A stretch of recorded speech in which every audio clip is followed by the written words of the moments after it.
Good morning, honorable members. Good morning, Madam Speaker. Good morning, Madam Speaker. I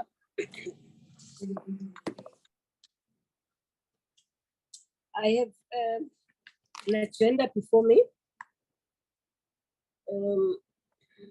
May I have, are there any apologies, Mr. Castle? Madam Speaker, good morning. I would like to register the apology of the Deputy Speaker. Thank you. Thank you very much, Mr. Castle. Okay, having received the apologies, may honorable members now consider the agenda. Madam Speaker, we have two hands. I beg your pardon? Chief Whip and Honorable Singh would like to do something. Okay. Honorable Machotina, followed by Honorable Singh and Honorable Shivambo, and we are still dealing with the agenda before us. Thank you. Thank you very much, Honorable Speaker. Mine is to request, Honorable Speaker, that I will leave the meeting before 9 o'clock because I'm in attendance in the Pan-African Parliament. So by latest by 5 to 9, I request to leave the meeting. Thank you very much. In a sense, you won't be here, Chief. What? I'm here. What do you mean, Speaker? I'm here. It's 8:30 already. Hey, when the amber go 9. Can't you take it further until 9:30? Okay. Consider that. Thank you. Mama, if you don't mind, I can act on her behalf in her absence. Yo, you go Zagala. Yeah, I like you, MP power too. Okay, thank you very much. Honorable Singh. Thank you very much, Honorable Speaker. Good morning to you. Good morning to Chief Whip. Don't be part of Shakespeare's play now. Honorable Kwankwa, you want to act. Honorable Speaker, I trust that under item 7, we will be able to consider what you asked us to consider, the adjourned sitting of 2 days ago, unless you want to make special provision of that matter on the agenda. No, thank you very much, Honorable Singh. I'm sure the programming whip is here. This matter, I know it would have served before the Chief Whip's meeting yesterday. So at the point when we are discussing the parliamentary program, then that report will be given to the meeting by Honorable Lisoma or by the Deputy Chief Whip, I think. Yeah. Thank you very much. Honorable Vivambo. No, thank you very much, Speaker. I was proposing much more concretely that the issue of the question session to the President must be a separate item because I know as a matter of fact that it is not part of the parliamentary program because we did not agree on it in the Chief Whip's forum yesterday. So I would think that we then table a report in terms of what has transpired. So I propose that the issue of the question session to the President be put as one of the items on the agenda. And then we will speak to it as Chief Whips in terms of what we think should happen moving forward. Then let it be included as a separate item on the agenda instead of putting it under number 7 because it is definitely not part of number 7 currently. Thank you. Thank you very much, Honorable Shivambo. Honorable Papa. I second that, that we have a separate, before announcement, we have item 8 on the question session as proposed. Thank you very much, Honorable Papa.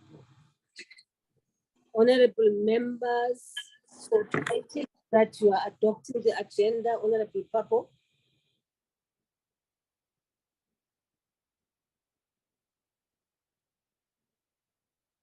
Honorable members, can somebody move for the adoption of the agenda with the amendment that number 8 will then be number 7?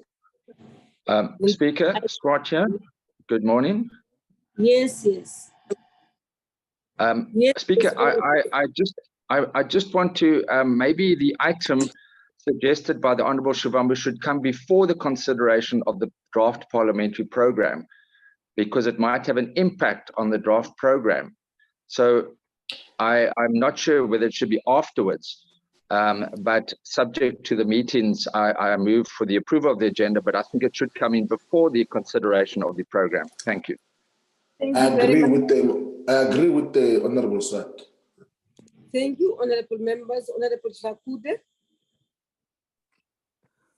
Honorable Speaker, I wanted to support Honorable Papo that the item be item number 8 on its own. Even if it comes before, it doesn't make any difference. It's the same, the program will be worked out after the meeting anyway. Thanks, Honorable Speaker. Okay, thank you very much, honorable members. Honorable members, I won't take any more hands on this one. The issue here is the item on the questions should be a standalone item, whether before the program or after the program, but it will be discussed separately from the discussion, from the presentation on the program, overall program of Parliament. Can we agree to that so that we don't waste time, honorable members? We have a long agenda.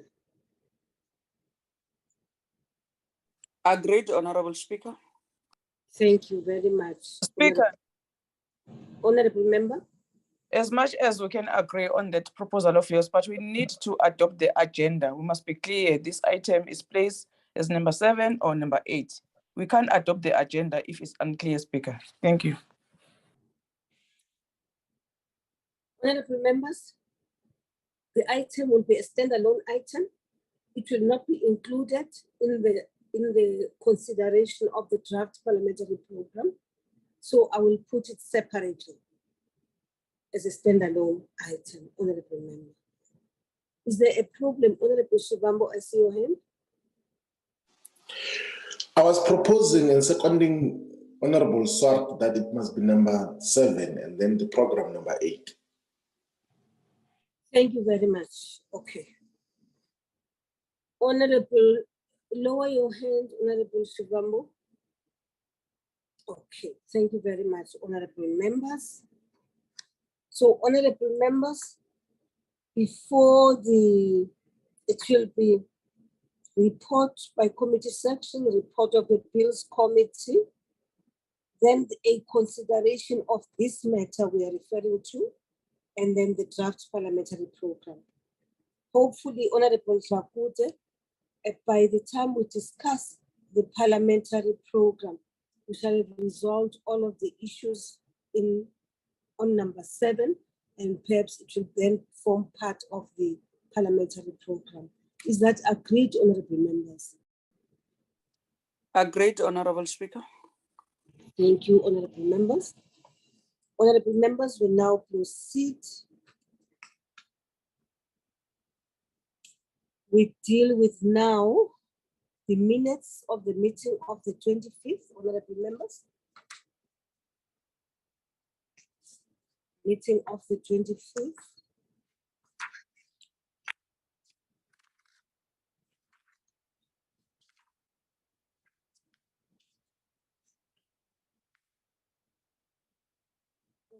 Proceed. Matters arising, look at that.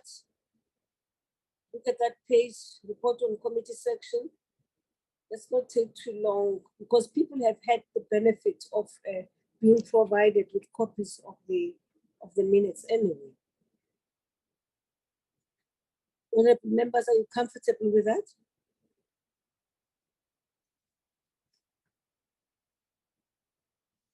Yes, Madam Speaker.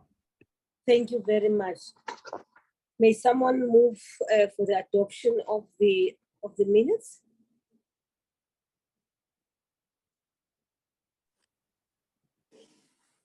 Adoption of the minutes, please. Honorable Speaker, I move. Thank Seconded, you. Honorable Sheikh Speaker. Imam second. Sheikh Imam seconds. Thank you. Honorable Singh moves and Honorable Sheikh Imam has seconded. Thank you very much. We then proceed, honorable members, to consider matters arising out of the minutes.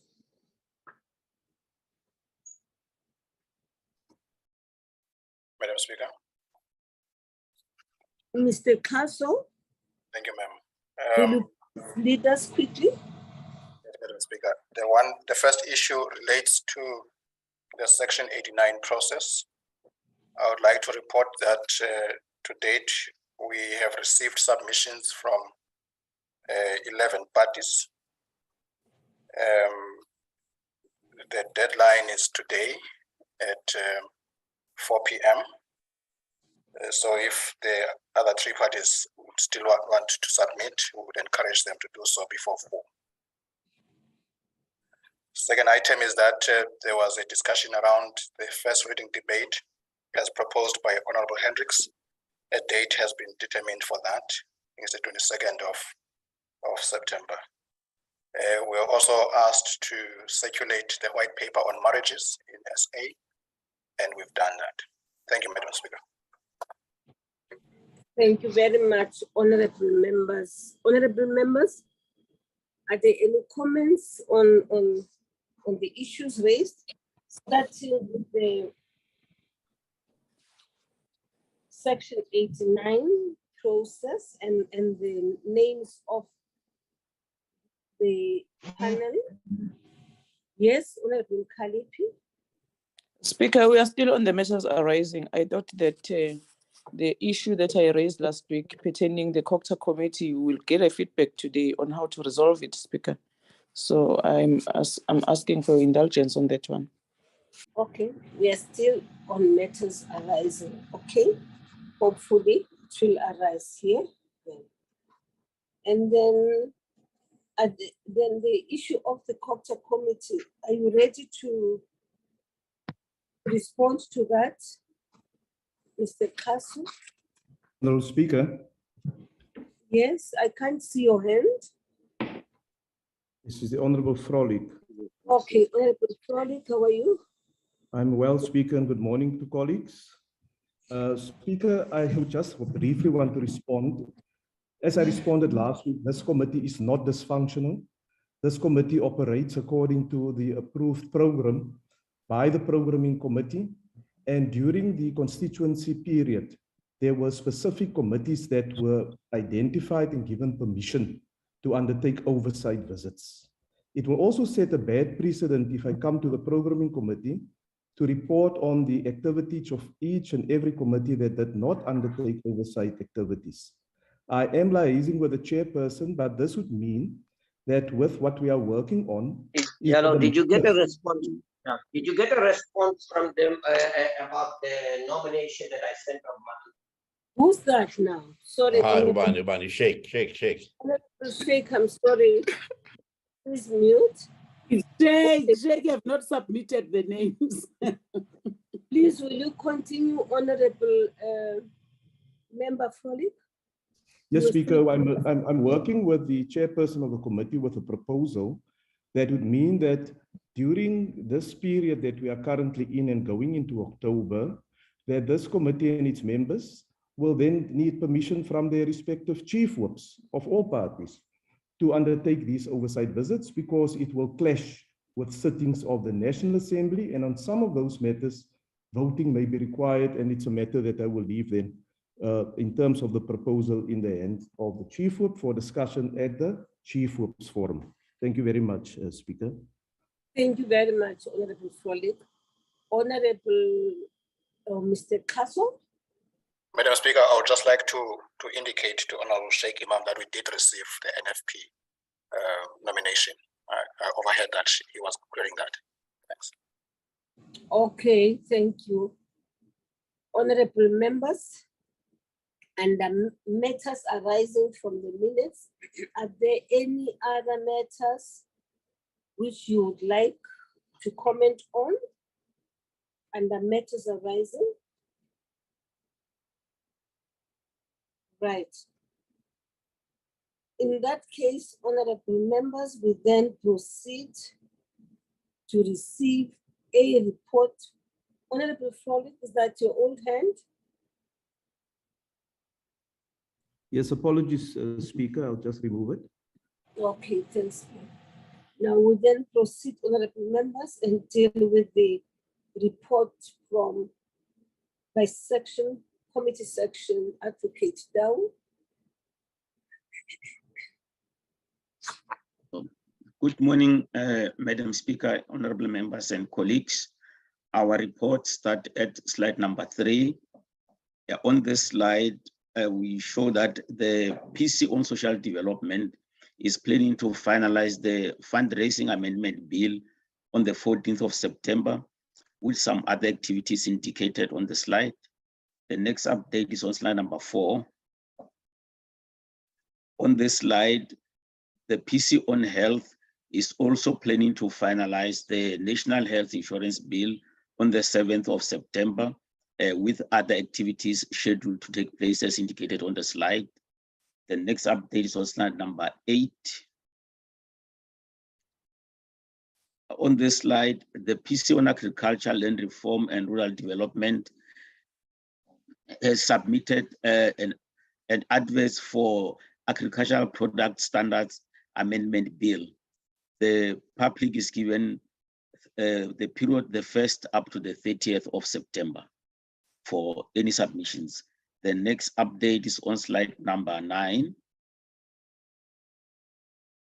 On this slide, the electoral laws amendment bill before PC on home affairs, the committee has adopted the interim report, which requires permission to go beyond the scope of the bill. The next update is on slide number 10. On this slide, PC on communication received only one submission for the South African Post Bank Limited Amendment Bill.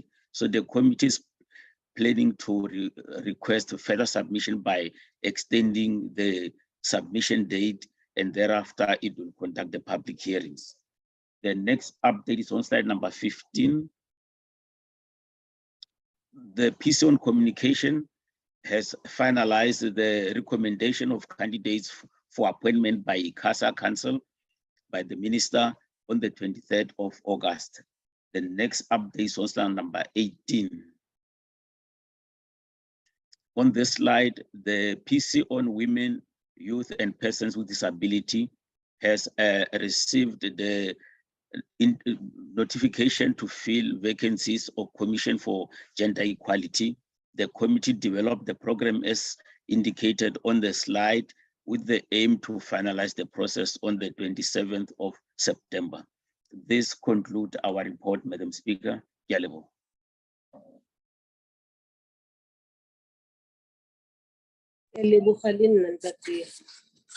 Advocate Dow, honorable members, are there any issues, or should we proceed to receive the report of the Bills Committee? Are there any issues you'd like to raise? None. We then proceed, thank you, Advocate Dow. Then we proceed to receive a report from the Bills Committee. Dr. Martin. Good morning, Honorable Speaker and honorable members. On our report, we only have updates on slide 2, which is on the bills introduced and referred to committees. On the list of legislation currently before Parliament, Section C indicates that 3 new bills have been introduced this week.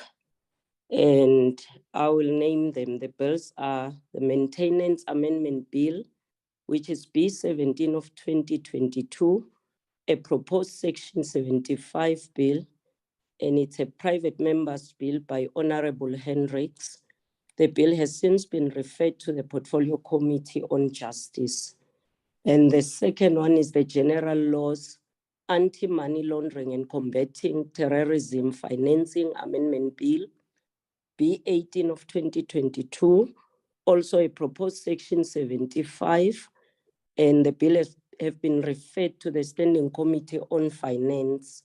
And the last one is the Drugs and Drug Trafficking Amendment Bill, B19 of 2022, also a proposed Section 75, and the bill has since been referred to the Portfolio Committee on Justice. This concludes our report, Honorable Speaker. Thank you.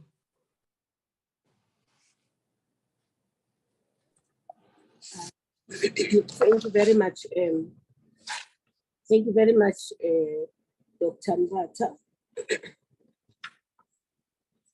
Honorable members, on the bills, are there any comments you'd like to make? Yes, Speaker. Yes. Speaker is Mkalipi. Yes, Honorable Mkalipi. Speaker, as EFF, we have submitted a bill on the relocation of Parliament. The former Speaker appointed a company to conduct a study on the visibility of relocation Parliament to Tshwane. And then this was after was a consensus among parties, Speaker. Then we were later told that Pamoja Capital Group was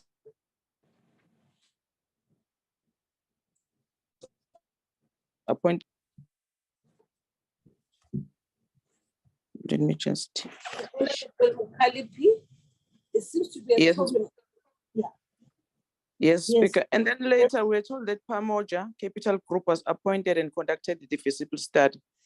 And then we wrote a letter, Speaker, to the acting secretary, Umama Uchawa of Parliament, to request the report, because we were informed that Pamoja handed over the report on 2022, January this year.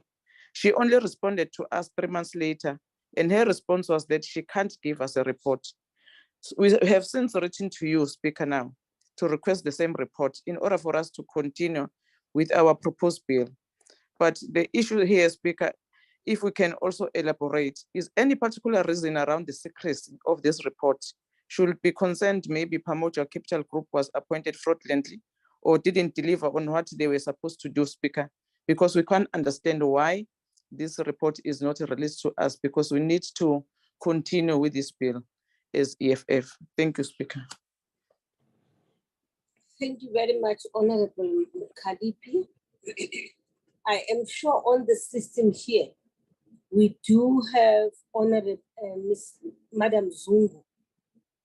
I'm not sure if the Secretary of Parliament would like Zungu to respond to that question.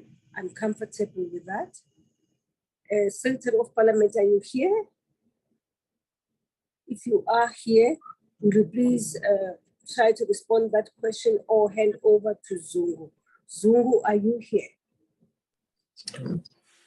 Good morning, Madam Speaker. Good morning to honorable members. I am present. I'm trying to check if Ms. Zungu is in the platform. Maybe Secretariat can assist me if she's there.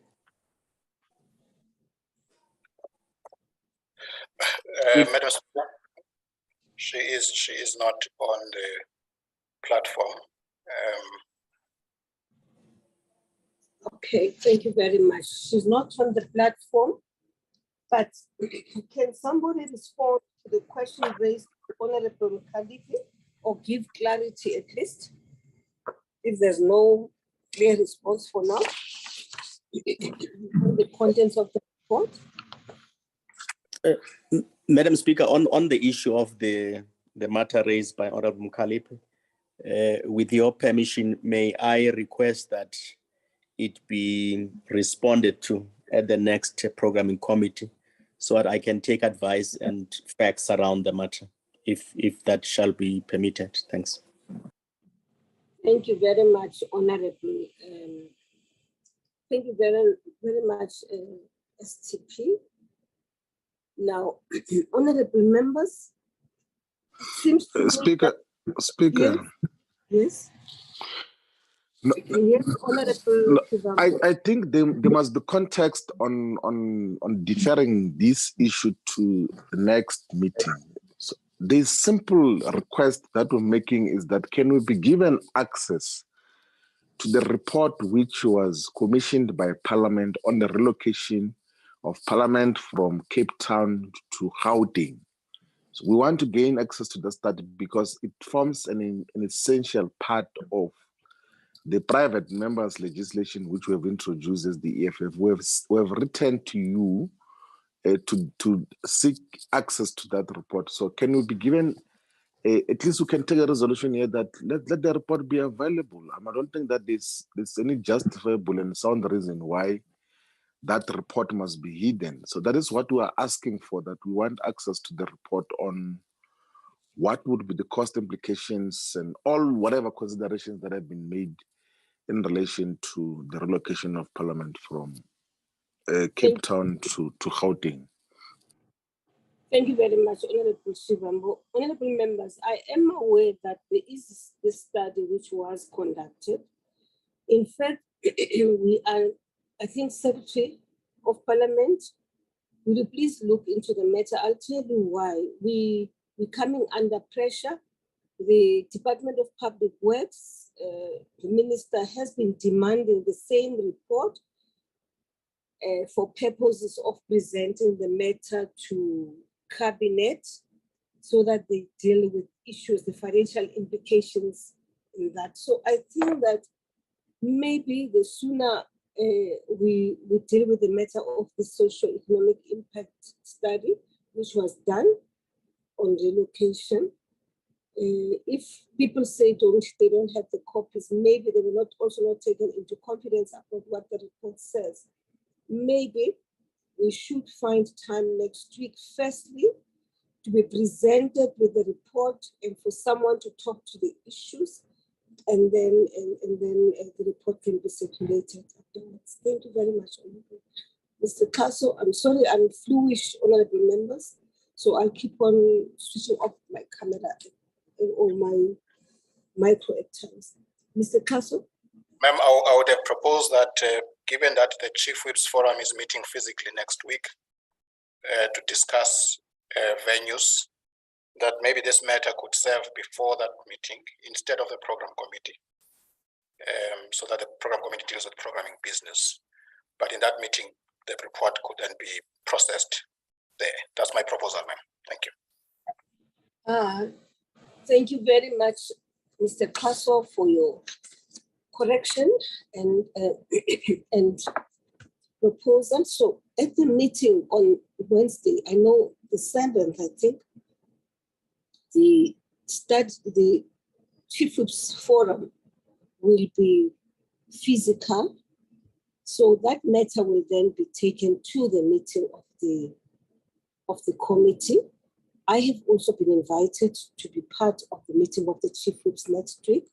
So please allow us then, colleagues, to discuss this matter at the meeting of the Chief Whips, and then you can get a report afterwards. Comfortable, honorable members, I'm sure. No, Speaker,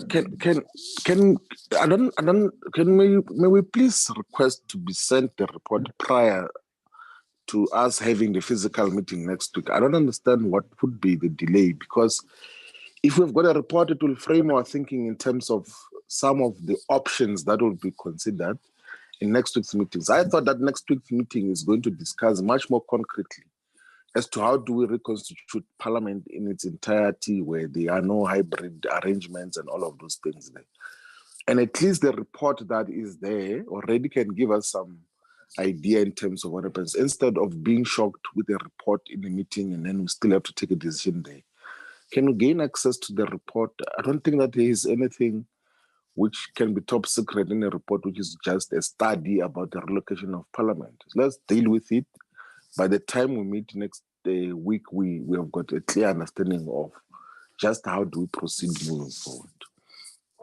Honorable Shivambu, will you please be assured that I will follow up on the matter? I will consult with the people who have a copy of the report. I am sure even the Secretary of Parliament has not as yet been briefed about the very report or hasn't even seen the report. I mean, there have been so many things. So we will come back to you before the next meeting of the procurement committee or even meeting of the Chief Whips on the matter of the report. Thank you very much, honorable members. Honorable members, are there any other matters arising? I'm sorry, from the bills office, matters arising from this report? It seems to me there are none. And if that is where we are, we then proceed, honorable members, to deal with item number 7. Honorable members, that is item number 7. And item number 7 deals with issues of the matter of the unfinished business, the supplementary questions which people could not raise with the president. At this point, I will then allow the Deputy Chief Whip Jakude to give us a report. Thank you very much, Honorable Speaker. Good morning to you and to my colleagues. Indeed, Honorable Speaker, as you have referred this matter back to the Chief Whip's Forum, yes, we had our Chief Whip's Forum meeting yesterday where this matter was discussed, as directed by yourself, that we try to reach consensus in that meeting. Unfortunately, as we all know that we are political parties, different political parties, we couldn't reach an agreement, Honorable Speaker. Reasons being that as the ANC, we believe that one, we shouldn't step away from our rules. Everything that has to do with the proceedings of the House must be based on the rules. I'll go to Rule 140, Sub-Rule 4, which speaks to the allocated time for questions to the President, which is 3 hours. Then I'll also go to Rule 143, which speaks to unanswered questions, which must be responded to in writing. And we believe that this has been done as well, even though that question was not, that ruling was not made in the House, but we believe that the question was submitted. So in the absence of any rule that deals with the supplementary questions that were not dealt with in the House. So our take is that, Honorable Speaker, through a motion in the House to authorize that the supplementary question be brought back to the to the agenda of the House of the National Assembly, the program of the National Assembly, then this supplementary questions must be brought back and be dealt with in the next question session, which is the 29th of September. Why we are proposing this, Honorable Speaker, is that as Parliament, we are guided by the Presidency as to based on the availability and their diary. So we don't want to dictate as to when the President must come, because that might create problems for us. We might say we want the President tomorrow, but only to find that the President has already have some commitments. So this is our take and our presentation, Honorable Speaker, that a motion is moved in the House that is to authorize the bringing back of those supplementary questions, so that we deal with it. We deal with them in the next question session, which is the 29th of September. So, Honorable Speaker, I present. It will not be for the first time that we waive the rules through a motion. We always do that, waive the 3 days rule. We waive the rules to accommodate a situation where the rules are not there. It is a temporary measure, Honorable Speaker. It is not a permanent measure that we use a motion to waive the rules. Thank you very much, Honorable Speaker. In this case, there are no rules with regard to unfinished supplementary questions. Thank you very much, Honorable Speaker.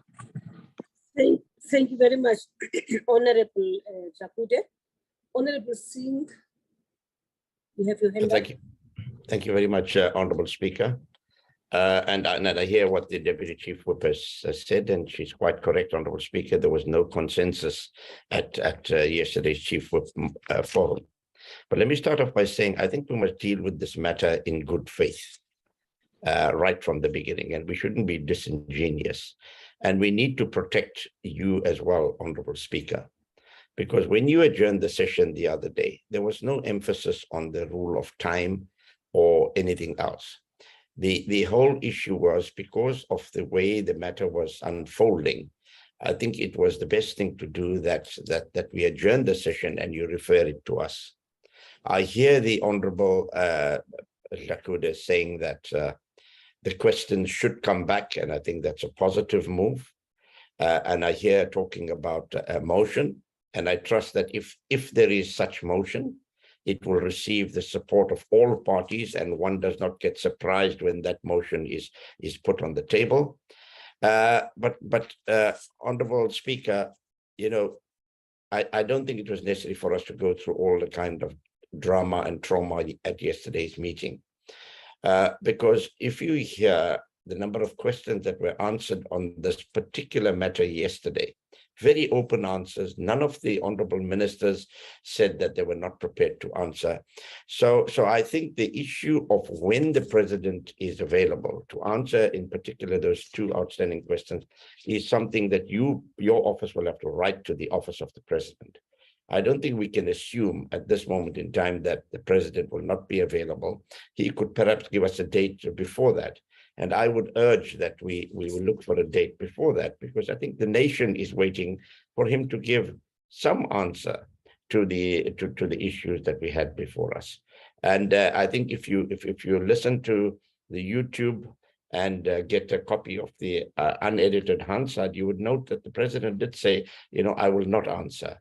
And I'm glad that there will be a change of heart, that he will come and answer those two questions. So I'll wait for the other colleagues to come in, but my request would be, Honourable Speaker, that now that there seems to be consensus that the questions have to come back, that a letter be written to the office of the president to get a date that he could squeeze it in to answer the question. Thank you.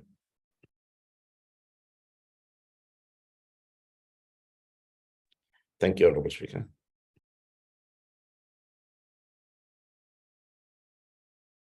Madam Speaker.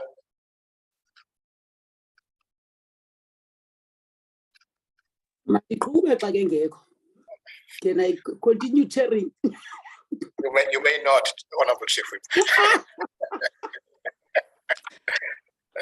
Speaker is still on the platform. I'll make contact with you. I'm busy talking here. I've completely forgotten that I had muted myself. Thank you very much, Chief Whip.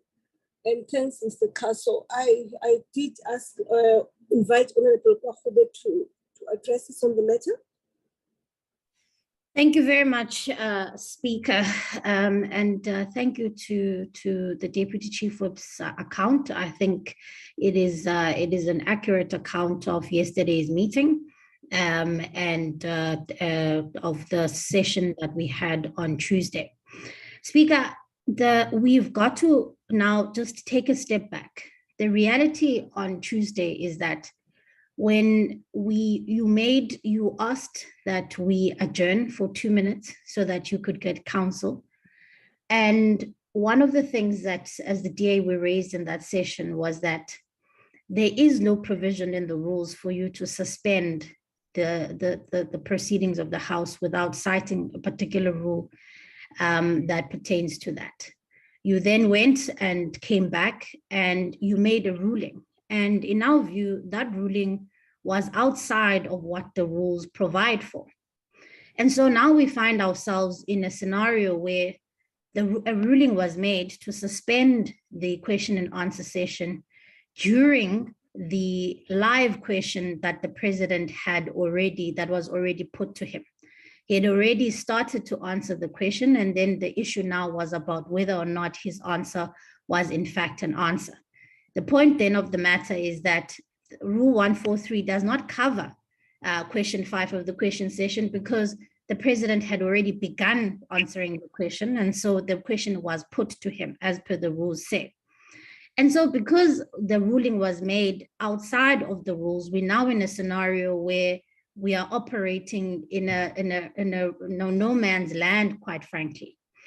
And so our view here, Speaker, is that the only way to rectify the situation is to go back to how the matter was before the ruling was made.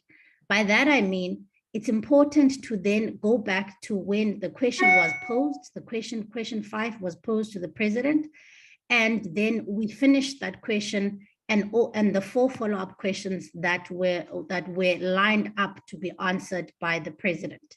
Because if we now do something else, we are going to be setting a precedent that is outside of the rules of parliament. And all we have, Speaker, in this institution is the rules that guide us all. So my plea to the meeting is that we agree that we will go back, not through a motion to the House to bring the matter, we will go back to where the incorrect, in our view, the incorrect ruling was made, to start from there, to then allow the president to finish answering his questions. Thank you very much, Speaker. Thank you very much, Honorable Kwahube. Honorable Kwangwa.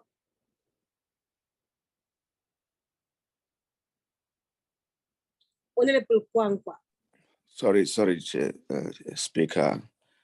I had problems with the gadget. Speaker, yes, indeed. I think the Deputy Chief Whip of the majority party is quite correct in saying that it was not even possible. It was impossible for us to reach a consensus yesterday on this particular question because of its political nature, naturally. But I think I want to align myself with what Honorable Kwahube is saying, that that the fact that the sitting was adjourned while the question session, the question especially, was still live, and if we fail to remedy that by making sure that that session is rescheduled and concluded, we'll be pushing ourselves further and further into the wilderness when it comes to rules, because that's where we find ourselves currently, because a question session was live. And during that question session, there was a proposal to reschedule, which seems at the time to be gaining the support of everyone around the table. Then you asked to adjourn after the proposal had been made to reschedule the sitting so that the president could come back and finish the question session, answer specifically that question and the last question. Unfortunately, when you came back with the ruling, you decided there was a decision to adjourn the sitting for further consultation. Now, it can't be after we had those discussions in good faith in the House, where then we go to a session where we consult each other and then we throw the rules, the rule book at people when we know exactly that what happened in the House was unprecedented. Firstly, where the president said he's not going to answer the question. And the question was not put again to the president to say whether he was willing to respond to it or reconsider his response to that question. So that leaves us in no man's land, really. And the current rules, as they are currently, they don't provide for a situation like that.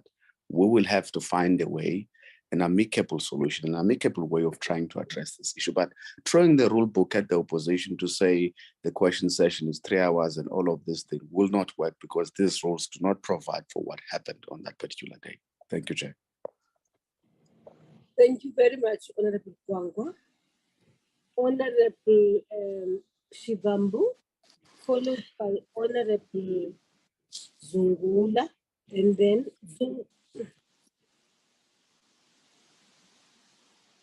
Zungula, Honorable Korenhoff, then Honorable Papa, in that order.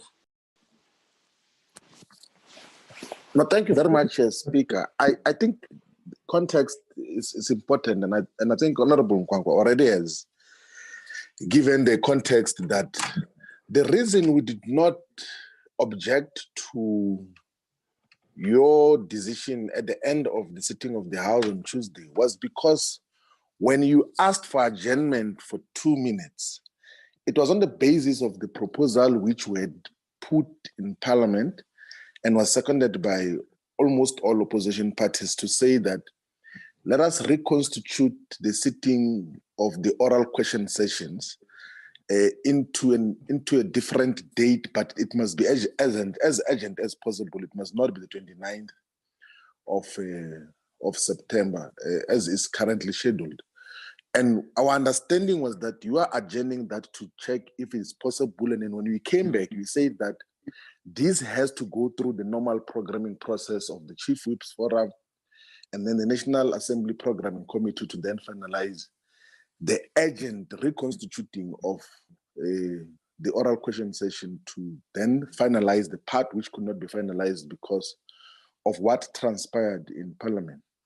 But then yesterday, when we then raised the issue of reconstituting the sitting of Parliament in the Chief Whips Forum, there were those who were saying, particularly from the ruling party, saying that no, let us just go for normal programming. They were basically throwing the rule book in a very senseless and irrational way that got to transpire. I get a nuance now that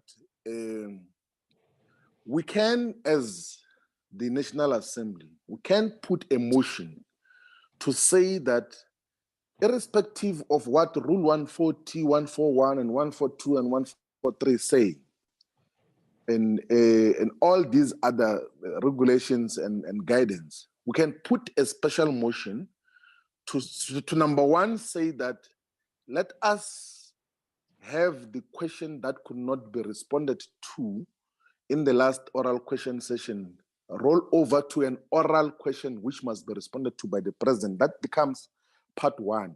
But part two must be to say that let us schedule the question session to be as urgent as possible. And the still remaining proposal is that it must be next week. I don't understand the philosophical underpinning of what the Deputy Chief Whip of the ANC is saying, of saying that we as Parliament are guided by the presidency and guided by a president. What kind of thinking is that if we are an I autonomous misquoted, institution? Honorable Speaker. I will not allow that. That is, we can the good thing is that this thing is on record. They say that we are guided by the presidency in terms of whether there must be question session. We are the ones who are the institution that is holding the presidency accountable, not the other way around. We can't have the tail that is wagging the dog in terms of what happens here. So we need to be the ones that say that as per parliamentary motion, within this week or next week, we want the president to come and finish the question that could not be completed. I think that the motion should specifically deal with those two aspects. One is to say that the question must be responded to. Two is that we must reconstitute the sitting for oral reply to the questions as urgent as possible, not the 29th. The 29th is going to deal with other questions that are being submitted by different political parties. And I'm sure by next week, we'll be having clarity as to what those questions will be. I think that will help us, Speaker. Please do not fall into a trap of us having to lose confidence in you, because you gave us a legitimate expectation that when you referred the issue to the Chief Whips Forum was in consideration of the sitting for oral replies being reconstituted as urgent as possible. But now, if it's going to be handled in a much more irrational and arrogant way, it will make us lose faith completely in this particular process. Thank you very much. Thank you very much, Honorable Shivambu. Honorable Zungula.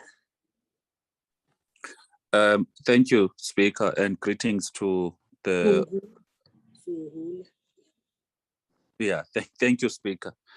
Greetings to the colleagues.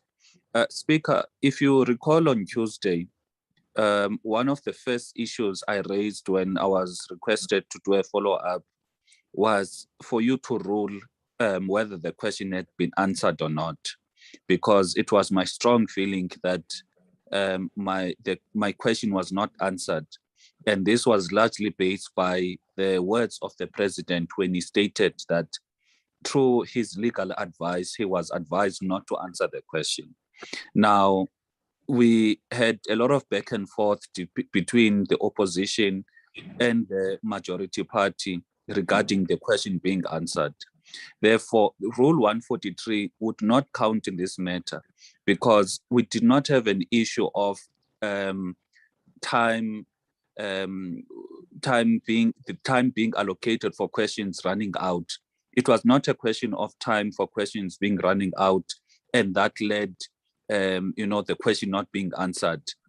So it can't now say we are going to receive a written reply to that question, because that was not the situation on Tuesday. And I want to agree with Honorable Shivambu, because the only proposal that was made after that back and forth only came from him, and there was no counter proposal from the ruling party.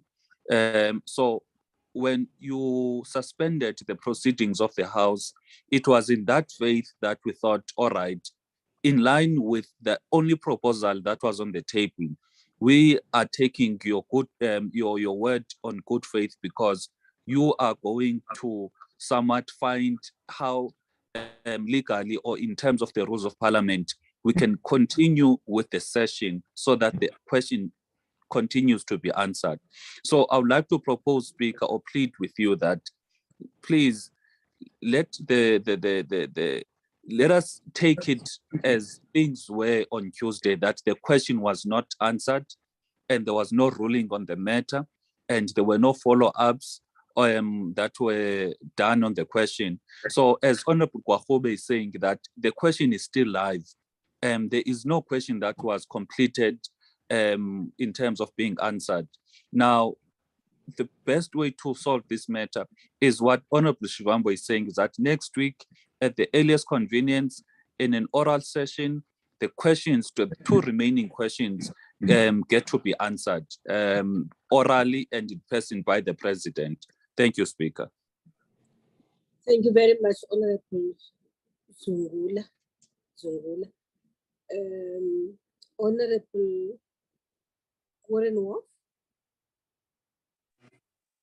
Thank you, Speaker, and good morning, colleagues. I want to support what Honorable Dlakudi has just stated. Firstly, what she indicates is that we must adhere to the rules, and we must see how we can use the rules to put a motion to address the situation. That's the first point. Secondly, the President has responded to the question. I refer you to the statement by the Presidency dated yesterday, the 31st of August, where it's clearly spelled out that the President has responded to the question. What is outstanding is the 4 supplementary questions. And that is what Honorable Dlakudi is now proposing, so that we have a motion to reschedule the 4 supplementary questions that can be responded to. That is the first one. But I want to say categorically that the President has responded to the question, whether you like it or not, or whether political parties or individuals like it or not, he has responded. So the question is about the outstanding supplementary question. And then the disruptions that happened in the House on Tuesday was not because of the President. It was because of individual members of Parliament that disrupted the session. So if you want to reschedule, it must be based on the availability of the President. And the President is available. He wrote to the Speaker, Honourable Speaker, to you some time ago to say that he was available on Tuesday, which he did address the House. And the second date that he proposed to the Speaker was the 29th of September. What the Deputy Chief Whip is proposing is that the 4 supplementary questions that were not addressed be rescheduled for the next question session, adding to the 6 questions that will be put to the President, so the President has the opportunity to reply to the supplementary questions, and the 4 members who was not allowed the ATM the ANC, the Leader of Opposition, and the EFF. Those were the 4 outstanding supplementary questions. Will have their full opportunity to put their supplementary question. So in conclusion, I really support the Deputy Chief Whip. I think it's a reasonable proposal to adhere to the rules through a motion, and secondly, to the timing of addressing this and putting on the agenda. Thank you.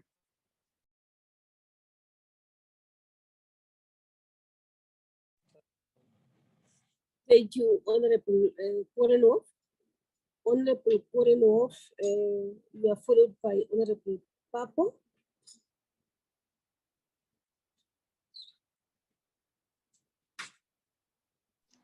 Speaker, I think from the time we met yesterday and today, I think there's an attempt to try and find a solution. The fact that there's a proposal that on the question 5, because we can't talk about question 6, because question 6 can be handled, the last question can be handled through a written reply. But there was a problem around question 5, because question 6 was already affected by the lapse of time. Question 5, the fact that there's a proposal from the ANC that the question 5 be tabled through a motion, a special motion, because motion is only for a specific item and a specific date. It's not, it doesn't set aside a rule. It just suspends them for that day. That it be the additional question on that day, and we deal with the 4, because the issue of there's an agreement. We don't agree whether the question was answered or not. So, some of the opposition parties which were in the House said that didn't answer. Our view that he answered, because the issue of, so but that those 4 questions come. Member Zungula on that day didn't want to use that opportunity because he was unhappy that he said the answer was not given. 3 other members were not afforded an opportunity to answer, to ask follow-up question, including a member of the African National Congress. For me, that's an attempt to try and find a solution. The issue of dates, if you remember, the date of Tuesday and the 29th was agreed in the programming committee. We had to find the date.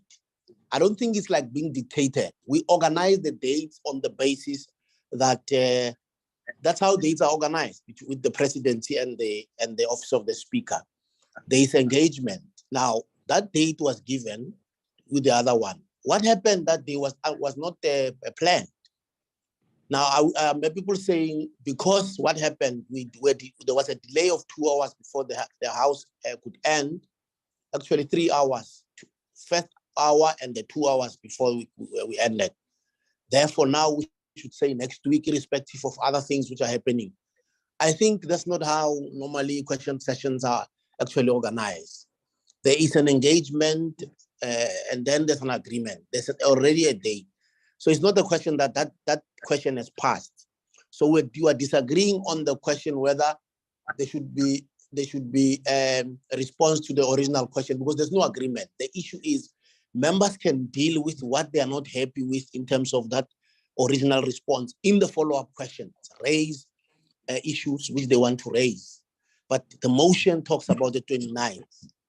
You check indeed whether the president can only be available on the 29th or not. If he's available before, but for us, our understanding is that already there's a scheduled date. We pass a motion. We deal with the four supplementary questions. We deal with the 6 questions, and then the president then deals with the 4 supplementary questions to that question which could not be dealt with. I don't think we should also normalize the fact that there are actually delays and disruptions in the House, because the fact that there were people who were asked to leave because it means there were disruptions. We can't normalize that situation because members are angry with the responses they actually get. So I think there is an attempt. Maybe that's why the proposal itself has been put on the table. I think other political parties should not dismiss it and say no, but from where we were yesterday and now, I think that there is an attempt to try and find a solution. The fact that there's a proposal of a special motion and that those 4 supplementary questions be dealt with on that day as the seventh item, as the last item on that day. For me, that's an attempt to try and find each other. I don't think there's any rationality. It's also reality that you can't just say, no, the president must come because some parties want him to come. I mean, it doesn't work that way. Thank you, Honorable Papo. Honorable Swart. No, thank you, Speaker. And I know the connection is not too good. So very briefly, I support the opposition speakers in as much as we would like to see the date earlier, and maybe it can be established if the president can come earlier. Secondly, the issue, we starkly differ as to the interpretation as to whether the president answered the question, when he very clearly said, I stand ready to answer the questions, but I'm giving space, I'm not going to answer the question. So yes, it might be a response, Honorable Koornoff, but it's not an answer to the question. And that is the essence that resulted in an unprecedented situation where the question is still live. And in our view, from the opposition, the president has not answered the question. So we also need to be cautious if we go in the route of a motion that from the opposition side, it cannot just only be the 4 supplementary questions. It also relates to the president answering the question. So the formulation of that, if the meeting agrees to go the motion route. But I agree, the question is still alive. And I would also, one issue that the Deputy Chief Whip omitted was the discussion as to possibly refer this apparent lacuna to the Rules Committee in due course. That's a separate issue, and that is something that one can also look at.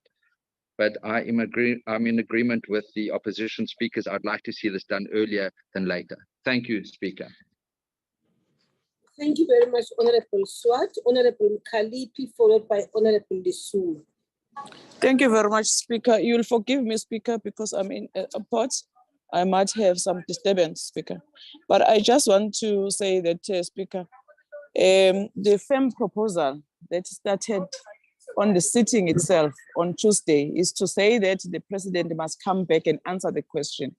That is the one thing that I will think that when you summarize on this meeting, we'll start from there. The president refused to answer the question, and that's where Honorable Zungula stood up and said that my question has not been answered. This notion now that I can see where the ANC is going at, to say when we agree on the date whereby he's going to come back, we are going to start on the supplementary question. No, it must be clear. The president didn't answer the question. So he must start by answering the question that was posed in terms of the rules of parliament. That is number one. Number two, Speaker, the president is represented here in the legislature by his council, but it seems as if this council does not understand his duty. He's here to defend something that is not defendable. The duty of the council is exactly to tell us what is the diary of the president, because we are not interested in his diary as this legislature. What we are interested as a legislature is for him to come and be accountable to this parliament. So therefore, Speaker, we can't expect a counsel to the president to come and defend and tell us about the statement that was released. Of course, the statement that was released by the presidency will suit his narrative, but we are here as parliament to ensure that the executive is accountable to the parliament.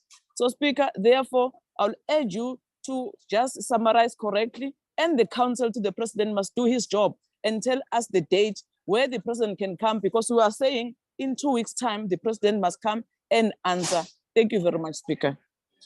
Thank you very much, Honorable Kalipi. I now invite Honorable Lisuma.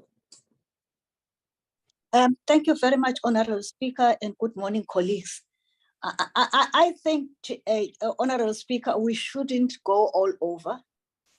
The issue was that question 5, the honorable members who were meant to do the follow-up was not done.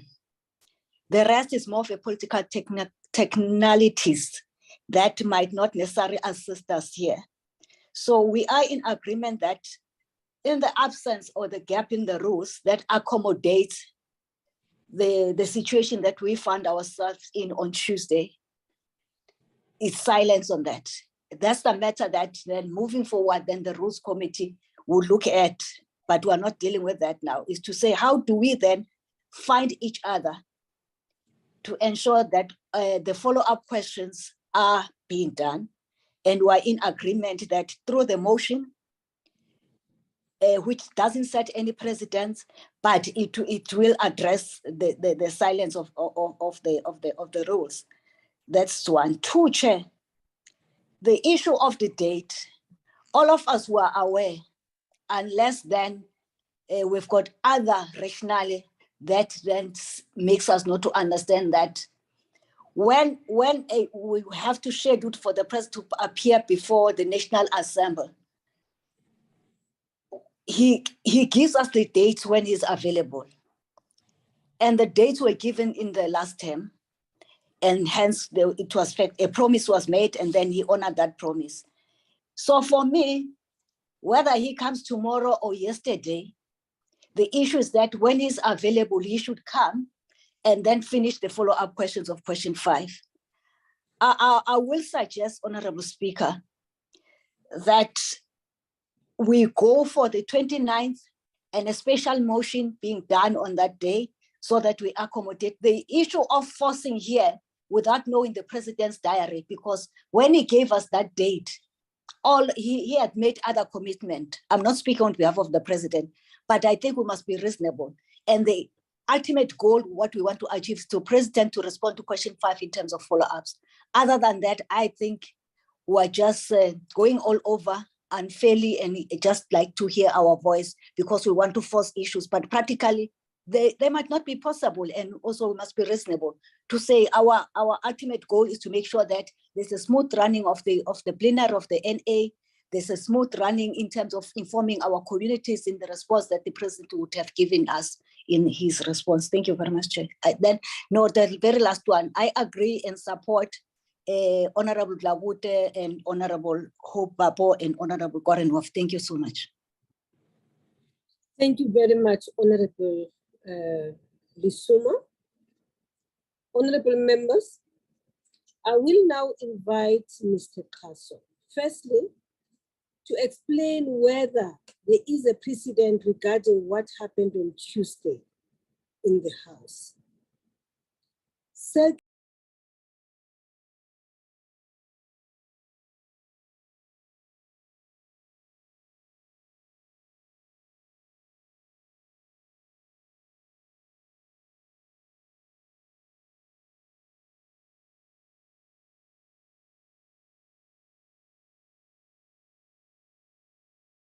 Thank you, Madam Speaker, and good morning again. I will deal with 3 issues, ma'am, with your permission. Precedent, what the rules say about supplementing the rules, and also issues of deadlock breaking mechanism. Madam Speaker, some members will recall that in 2014, 21 of August, the NA could not complete its question session. We're on question number 3, and the House had to be adjourned, and members would recall what happened on the day. The question was, what should we do with the 3supplementary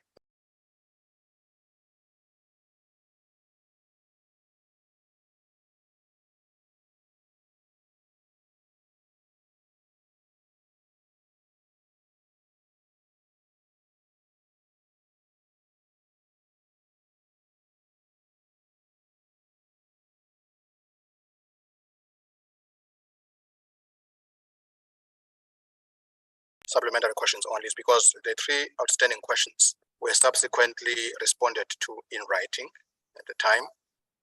And so what remained was, how do you treat the matter of supplementary questions?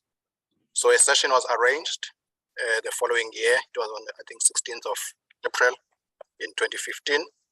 And of course, that was enabled through a motion in the House that specifically indicated that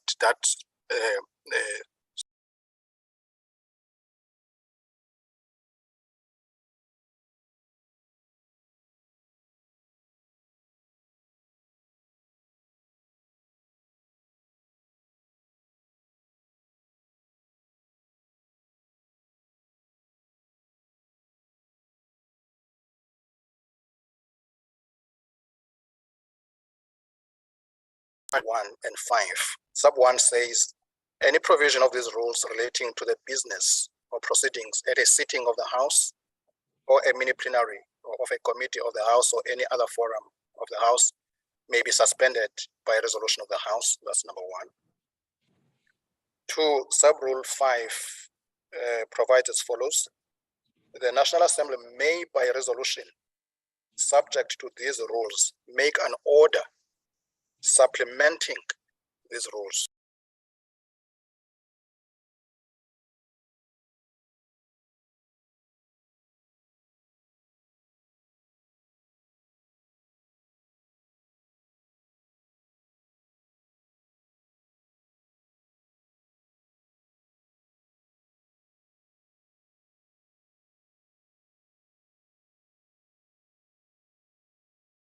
Which treats the situation. We would then advise that we go for sub-rule 4, 1 and 5 to enable the House to conduct its business as proposed. Ma'am, in the event that there was no consensus, we then have rule 2N, if you may just allow me to go there. 210. 210, yes. It states that 1, decisions in the program committee are taken by consensus. And rule 2102, if consensus cannot be reached on a question before the program committee, a decision on the question may be taken at the meeting or subsequently by the chief whip with the concurrence of the speaker and the leader of government business. So that is the deadlock breaking mechanism, ma'am, where there is no consensus. Just, ma'am, in terms of, because I have to, after this, I have to record the decisions of this meeting. My understanding is that there is an agreement that there must be, these questions, the supplementary questions must be taken. In other words, that question number 5 must be completed. And that's how I understand it. And that we would deal with the supplementary questions on that day on question number 5. And we would do a motion to that effect. The issue of date, it seems that it must still be finalized, but there's a proposal for the 29th of September and a proposal for a date earlier than that. But I think the sense I'm getting is that that must still be finalized. The one thing that we'll just seek clarity on, the last question, the reply has been submitted, and we need to understand whether when we prepare the motion, we would need to say anything about that question, just for clarity, so that there is no confusion after this meeting. Thank you, Madam Speaker.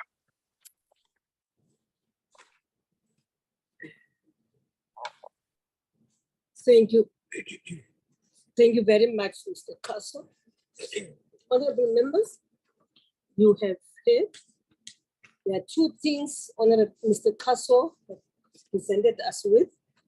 Firstly, he's talked to a precedence which is there, which has been followed before, but also he's talked to what it is that we can do to supplement or to, yes, the NA rules as they currently stand. I see now there's another hand. Honorable Mente. Honorable Mente, you have your hand. Yes, thank you very much, Speaker. My sound might not be very well. I'm apologizing for that. Honorable Speaker, the last advice which Mr. Castle was looking for is he must say something about the last question, hence it has been answered to through a written question, a written answer. I would advise that we get that all those follow-ups for that same day as well, because the response in a written form is only a response for that particular member who have asked the answer. And then some of us who are in the House and some other parties who did not ask that question are not privileged to the response, and we have, in fact, a response triggers the follow-up question. And therefore, if we are not privileged to the response, our follow-up questions may be disadvantaged, and I would advise that the follow-up questions orally should also be put to the president on the last question in the House, and therefore that has to be hinted on the letter. It has to come out clear that he is going to come and answer both questions. Thank you. Thank you, Honorable Menton. To be honest, I really thought we were now at a point when we are trying to find one another and trying to find a way forward on the supplementary questions, which should have been raised when that question was raised. I thought we were trying to find one another with that. I thought the issue of the last question is a very clear, straightforward matter, which is that it will be converted into a written question rather than oral reply. The issue is the question which we had already started with. Honorable Zungula had already raised, and thereafter there was an issue about whether the president had responded or not to that question. I would have wanted us to focus on that right now, honorable members, so that we find one another and then we get to a point then. And I mean, it's automatic. That one is very clear that once there are outstanding questions and it is time up, then that question is converted into a written question and not a question for oral reply. The focus, and I thought that is what I had requested even the Shwipari to go back and look into, was to try and find a solution so that, because the debate was quite robust in the chamber on this matter, honorable members. And I felt I needed to take it upon myself to find a way whereby I could allow for parties to engage on the matter, hence the decision to refer it to the Chief Whip's Forum. So I wish we could focus on that one right now and get done with it, because the other one, in my view, is very clear what it is that which needs to happen to the last question, because we have not even dealt with the last question, honorable members. Honorable Siviwe Kwahobe. Thank you very much, Speaker. I think we are possibly on our way to finding each other. I agree with you that Rule 143 covers question 6 sufficiently, and that then the contention here is question 5. My view would be that if we put together the motion, and as Mr. Castle's last question asking about whether or not we want to reflect on question 6, I think that the rules are sufficiently covering that. That we put together the motion in the name of the Chief Whip of the majority party to obviously rectify what was done so that we can move on with this issue. So that's all on my side. Okay, thank you very much, Honorable Kwahobe.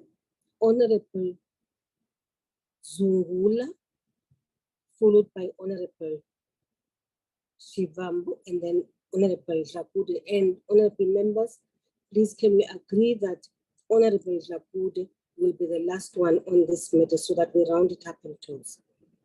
Right. Thank you. Honorable Zungula. Thank you, Speaker. I heard the summary from Mr. Kaso. He speaks about the follow-up questions. So I want to raise, Speaker, that the initial issue which was raised that the question was not answered, the summary from Mr. Kaso does not take that into account. The Honorable Councillor of the President speaks about a statement that was issued by the Presidency. That should not guide us, Speaker. We should be guided by Hansard, because Hansard records what the President has said in relation to answering or responding to that question. Now, the response that the President, all opposition parties are very, we're speaking in one voice because we all had the same thing, is that he will not, he's been advised not to answer questions relating to Phala Phala up until the law enforcement agencies are done with their investigations. That in itself, Speaker, is not something that is political or people playing politics, but it is a clear refusal to answer, and is basing that refusal to answer or his inability to answer based on a legal advice that he has received. Hence, you find that on Tuesday, the argument that we're making is that there is no legal, constitutional, or even rules of parliament that is restricting the president from answering, because nothing is sub judice. Therefore, he cannot be speaking about law enforcement agencies and the legal advice. So I would propose, Speaker, that one of the first things that should be done is a ruling whether the president has answered or not based on what is recorded on Hansard. Then the motion must take into account that particular ruling, so that if we're unhappy with your ruling, we can, explore other avenues. If you say he has answered, whereas the Hansard is clearly recorded that he's saying he has been advised not to answer. And I want to agree again with Honorable Kwahoba when he's saying that motion must be put in the name of the chief whip of the majority party. So that's the only thing I wanted to raise, Speaker. Thank you. Thank you very much, Honorable Zungula. Honorable Shivambo. No, thank you. No, thank you very much, Speaker. I think the most useful guidance that we got from the Secretary to the National Assembly is in relation to a precedence where, as the programming committee, we had to reschedule for a different date, which was not already in the fixture, that a president must come to respond to questions that could not be concluded due to whatever happened in 2014. So there is already clear precedence in terms of how we can handle that. So that is why we are now proposing that let us not just say things must continue as normal. Let's just continue on the already set date of the 29th of September. There's an extraordinary issue that we are faced with here. So despite the fact that he did not answer, one thing which Mr. Ramaphosa did was to acknowledge that this issue is of urgent interest by all parties involved. Like he made that remark, and then he later on said that he has been advised not to answer the question. He responded, but he did not answer to the question that was specifically asked in terms of what was required there. So now that we've got precedence, and there is a rules permissibility to could schedule an earlier date, there's precedence, we can utilize, we can evoke Rule 4, you can invoke Rule 6 as a speaker of the National Assembly in terms of unforeseen circumstances. And then we schedule that the supplementary questions that relate to question 5 must be entertained as a matter of urgency. We cannot wait until the 29th of September. It's very far. We need to get some accountability in terms of the question that was asked. There were so many, there were like relevant supplementary questions that still had to be responded to in that particular sitting. So let us schedule it accordingly as soon as possible. Because if we then say 29th, it's basically to say that no, nothing happened. Let's just continue the program of Parliament. There's nothing wrong that let's just continue as normal. Whilst there were different circumstances that occurred on Tuesday when we were dealing with the oral replies to the questions that were posed. So let us get to find each other here as to what are the dates as urgent as possible, not the 29th, which we can then get to deal with the supplementary questions to question 5 so that we are able to get the necessary responses. And then of course, in the motion which we will introduce, we must just have to emphasize that we need an answer to the question, the primary question 5 that had been posed already, so that we do not fall back to a situation where a president says that he is advised by his lawyers that he must not answer to questions. Thank you very much, Speaker. Thank you very much, Honorable Shivambu. Honorable Lakude. Thank you very much, Honorable Speaker, for this opportunity. Honorable Speaker, I want to respond to Mr. Klaso with regard to question 6, which has been covered according to Rule 143. Then also to thank him for bringing clarity to this meeting with regard to the processes to be followed. And also to say that, Honorable Speaker, with regard to the dates, we leave that to your capable office and the Councillor to the President, as we always do. We have never set a date for the President, but what usually do the Speaker's office and the Councillor to the President are the ones who deal with those issues. The date of the 29th was given to the Programming Committee, and we adopted it in this Programming Committee based on the program of Parliament. As we all know that question sessions are only during parliamentary sessions. So they are guided by the programs. So we'll leave that in your capable office, Honorable Speaker, and the Councillor to the Leader of Government, Councillor to the President, Parliamentary Councillor. Thank you very much, Honorable Speaker. Honorable members, thank you very much. I did indicate that that would be the last hand. And I thank Mr. Castle for providing us with a report on, firstly, the precedents which was set before, but also on what it is that we can do with regards to the rules. I've also noted that which Honorable Shibambo raised, which is that of Rule 6 of our rules of the NA, in the situation of an unprecedented, of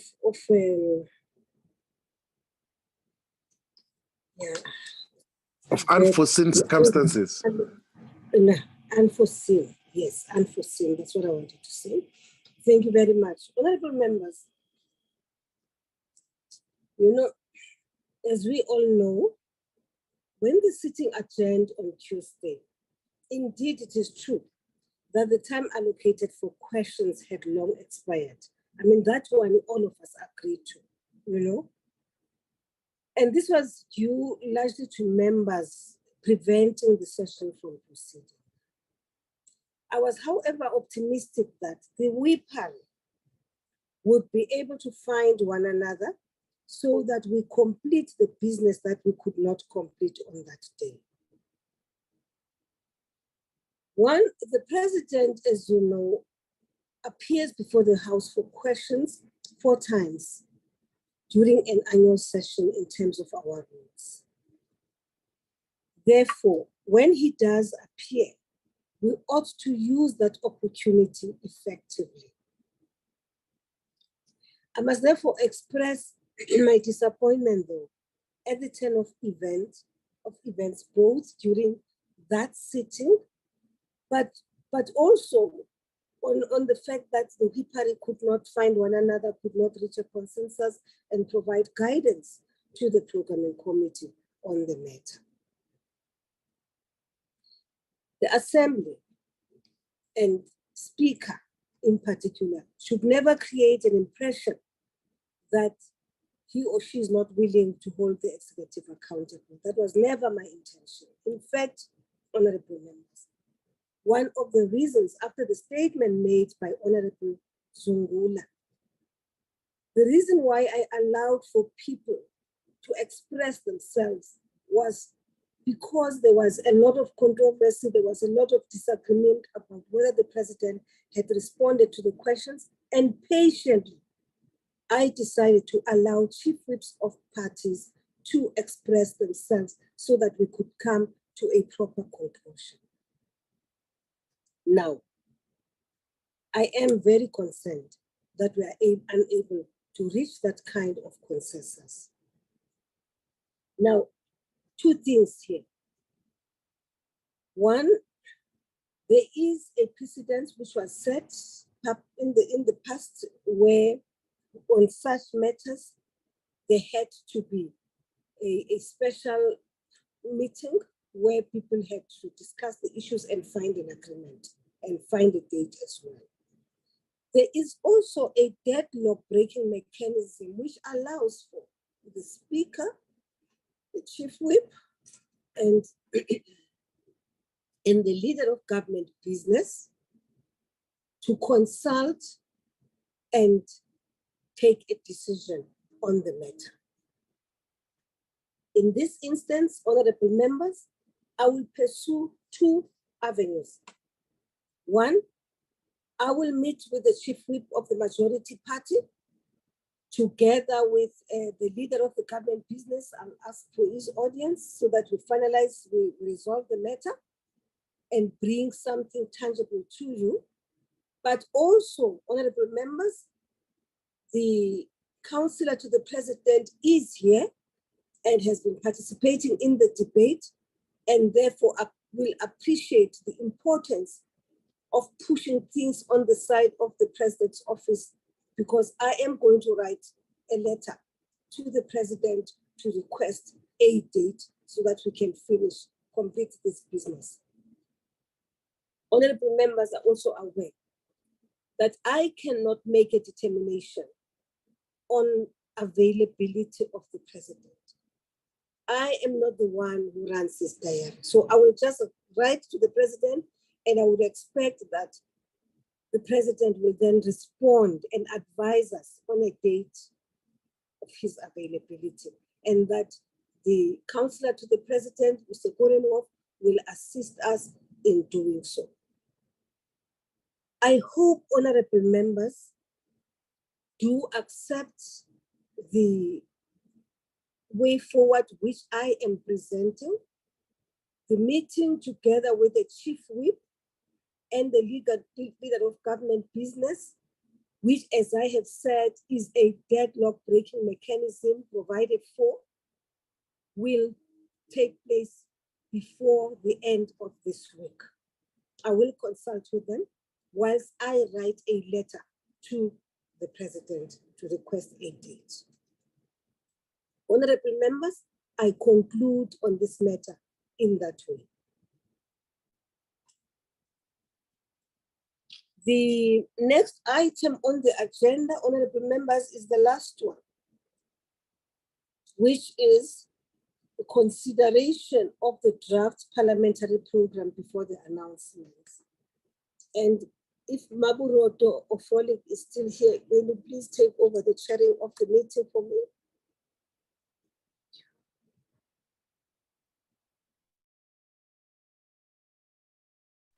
Long I live can the take chair. over, Speaker. If Mamboroto is not here, I can take it over, Speaker, and chair the meeting. Sinasfuni, long live the chair. Our comrades, honorable Khaliphi, ufuna ungiqubude nje ngekhulu nje ndibhekile nje. Ndibhekile nje uvele ngiflethe ngekhulu. Ngintoni ngathi ufundisiwe phaya ku-UDM ukuthi ikhulu ibethwa kanjani. Emajoni. No, is Honorable Buroto of Honorable Solik, are they here? I'm here, Speaker. Thank you, Baburoto. Can you please take over the meeting, and it will be the presentation of the draft parliamentary program and then the announcements. Thank you very much, Baburoto. And thank you, honorable members. Okay, thank you very much, Speaker. I know you have flu, really take care of yourself. We are now on the consideration of parliamentary program, and we are going to request that Honorable Soma proceed. Thank you very much, Honorable the Chair, House Chair, and thank you very much for this opportunity. We will present the draft National Assembly program, noting that it was presented in the Chief Whip's Forum yesterday, and there was a general understanding or acceptance thereof. allow me, Honorable Chair, to indicate that on Monday afternoon, we were advised that on the 5th and the 6th of September, there will be a cabinet lehotla. Hence, matters which reflected on Tuesday next week had to be rescheduled for a day whereby the ministers will be present, i.e. the motion, members' statements, as well as the debate of national importance as it reflected in our last presented program. With that, Chair, allow me also, probably if I can be assisted, to flight the international calendar for the completeness of the presentation. Thank you very much. On the 22nd to the 8th of September, which is under progress as we speak, the Pan-African Parliament Committee session is in progress in Midrand in South Africa. And the other second one is the speakers, the Summit of Women Speakers, which underway during the month of August to September in Indonesia. The last calendar diary is the World Speakers Conference within the month of September to October, as well in Indonesia. So those are the ones that we have received. As we receive them, the diaries, we will populate them accordingly. May I then request that we go to week 22, which is this week, and allow me, Honorable Chair, not to speak to the mornings. Safe to say that the mornings generally from Tuesday to Friday are committee times. And the difference is that because we're on Thursday, then it's a multi-party women's caucus, which we agreed as a matter of principle that it will take place the last week of the month, of every month, when there are sittings of parliament. Allow me then to go to 14 hours, which is a mini plenary, it's a hybrid plenary sitting, which will be dealing with, first item is the debate on urgent matter of public importance, sponsored by Honorable Cuthbert, under the theme, the economic impact of theft and vandalism of public infrastructure, which will be about 95 minutes, followed by the consideration of the reports, which will be the consideration of the Performance Protection Amendment Bill, and as well followed by as well as the Copyright Amendment Bill, which is a report from the Portfolio Committee of Trade and Industry. And the third point, agenda item or program on the today will be the consideration of the request for permission in terms of the Rule 286 of 4B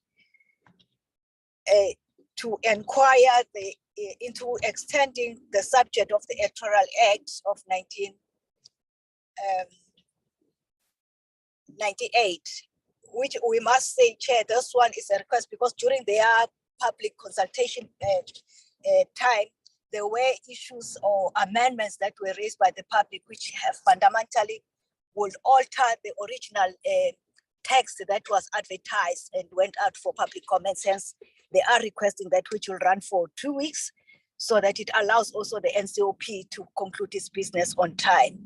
So that's the items.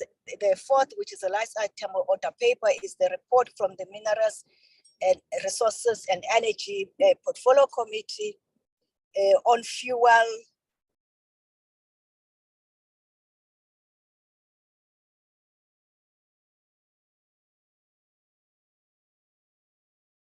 Are you still there? Oh, yes, I am here. I don't know what happened. I was just muted. But anyway, I was on the last item of the order of the day, which is the report of the Portfolio Committee of Minerals and Resources on the fuel price increases. Then Friday is a normal day of committee times, and the one specific is the Rules Committee that will sit virtually. Then we'll go to week 23, Honorable Chair. I will go quickly to the 14 hours. a hybrid sitting. Just go slowly down a little bit, which is consideration of the report of the Financial Fiscal Commission, the visit that was done by the Standing Committee on Finance Oversight, followed by the third item, which is the last, almost the last item, which is the report of higher education, all the reports from 3 to 4 to 5 and 6 are higher education reports, which are generally the first and the second and the third quarter financial year 2021-22 report. So I'll go quickly then to item number, which will be 7, which is consideration, which is important to highlight, on Education and Science and Technology Portfolio Committee, on Commission for Gender Equality report on gender transformation investigations in the technical and vocational education and training TVET, known as TVET colleges, as it were, followed by then second last item, motions without notice and notices of motion. On Wednesday, the 7th, is a hybrid sitting of National Assembly, Social Services Cluster 2, questions for oral reply, followed by the consideration of the report of the Portfolio Committee of Social Development on Children's Amendment Bill and second reading thereof. On Thursday, which is the 8th, is still the hybrid sitting of the National Assembly. Member statements is the one that we shifted from the 6th. Now it's reflected on this day, which is Thursday, followed by the debate on urgent matters sponsored by the Chief Whip of the Majority Party under the theme persistent illegal mining activities and concomitant crimes. Then followed by which will be 95 minutes as well, followed by the traditional courts bill,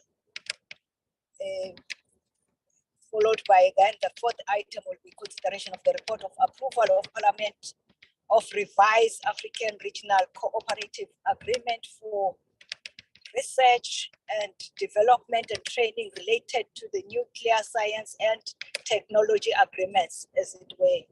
Then the fifth point, which is the last point on order of the second last order of the day, is a consideration of the report of approval by Parliament on International Convention on the Civil Liability for Bankers, oil pollution and damage thereof. Followed by the Public Accounts Committee report on their oversight visit on South African Post Office in Johannesburg. The last item would be the same portfolio committee, their oversight on ESCOM and its infrastructure projects of Madubi and Kusile from 20 to the 22nd April 2022. That is the last order of the day. Honorable Chair, if you may allow me, the rest hasn't changed much, but I'm not too sure whether you still want me to go to the whole program, noting that we'll be meeting next week as well.